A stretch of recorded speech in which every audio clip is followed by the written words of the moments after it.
I don't own the rights to this music. It's by DJ Raphael, Soul House Music. You might want to step over and subscribe.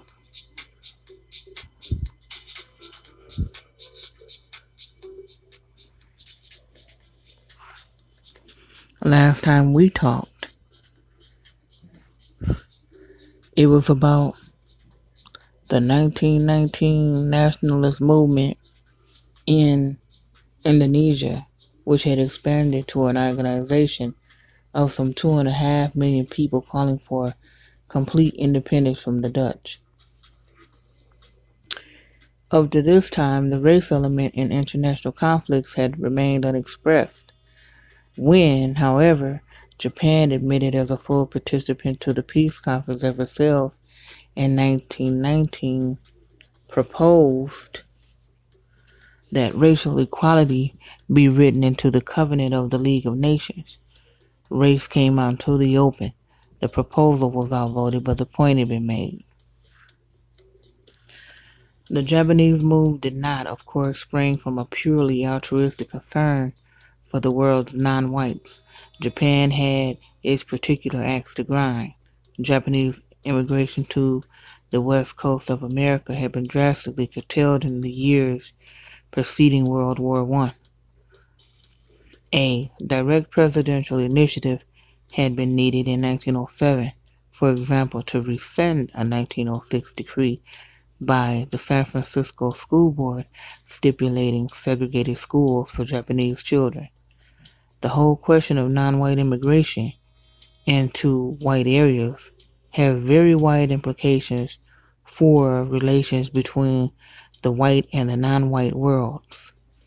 Of the two major demands made by Japan at the Versailles Peace Conference, one was for title to its conquest of German Hill territory in China's Shantung province, and the other for explicit recognition and the covenant of the principle of racial equality.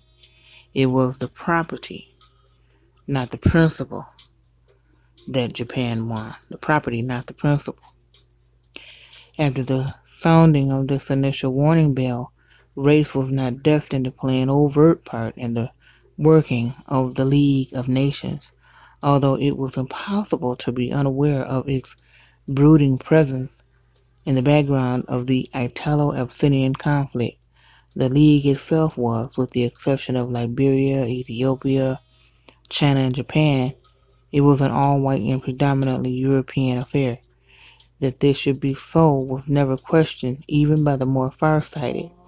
As late as 1926, Sir Frederick, later to be Lord Lugard, could write of the so-called awakening of the colored races.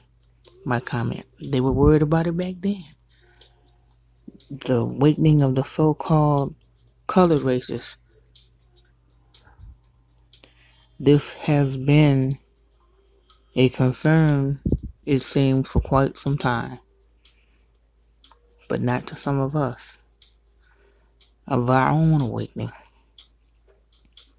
What was significant in the evolution of this new attempt at organized and regulated confrontation among the nations of the world was the emergence of group alignments within the League, something that is usually described as the block system.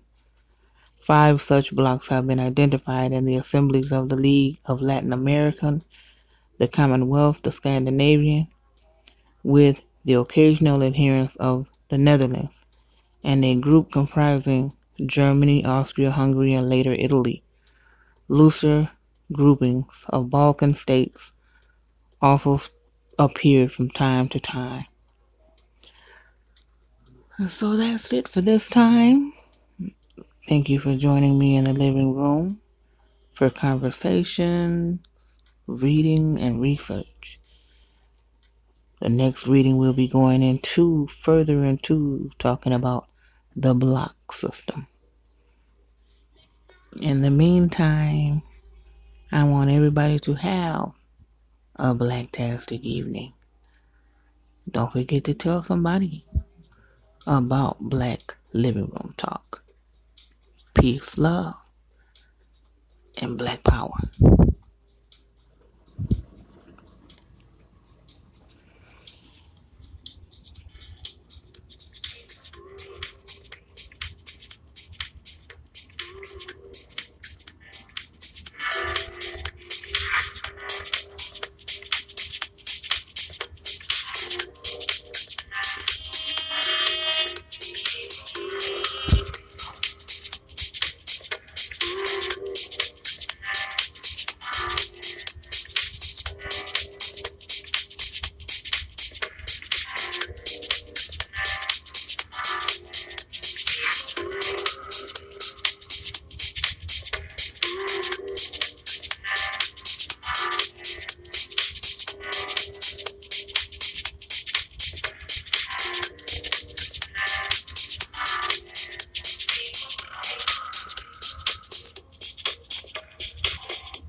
Let's see how.